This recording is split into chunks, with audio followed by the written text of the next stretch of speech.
Voy adasi, bugun to'yimizga 10 yil bo'libdi. Romantik ujin qilmaymizmi? Mana bugun choyxonam bor. Qanaqa romantik ujin? Bu erkaklar umuman romantika qilishni bilmaydi. Balki romantikani o'zimiz qilamiz, a? Nima deylar?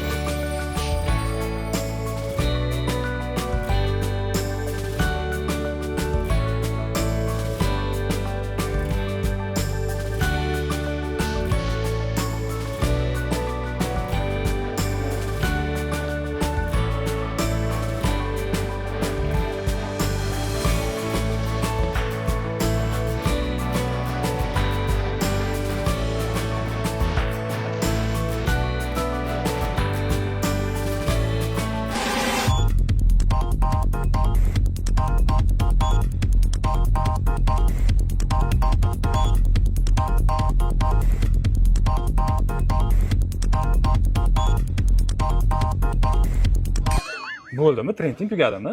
Ha, yeylik. Fotih oilaviy restoranida Toshkentning eng zo'r 3 ta povarining bittasi aynan shu yerda ishlar ekan. Gaplarni o'tkazishga ham eng ideal joy. O'tinda tayyorlanadigan turetki danariga esa vobshe gap yo'q. Albatta kelib yeb ko'ringlar.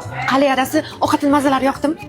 Bilasizmi, adajonisi, Fotih oilaviy restoranida detki plashatkalar ham bor. Bolalarimiz bilan ham kelsak bo'ladi. Undan tashqari tepada alohida joylari, kabinkalari, abza o'tirgan joyda bemalol tug'ilgan kunlar tadbirlar qilsa bo'ladi. Muzika ham qo'yib berishadi. Menyusini xilma-xilligini aytmaysizmi? Xohlasangiz Yevropa, xohlasangiz turk, xohlasangiz milliy ovqatlarimizgacha bor ekan. Adajonisi endi romantik ujin qilmaslikka hech qanaqa bahonangiz qolmadi. To'g'ri Fotih restoraniga bez povod ham olib kelsangiz bo'ladi. Qalay adajonisi, romantikam yoqdimi? Ha, bu romantika sizdan, to'lash bizdan ekanda-ya. Nima, arzimaymanmi?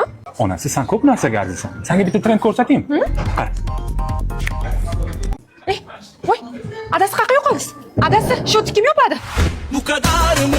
Bu kadar mı?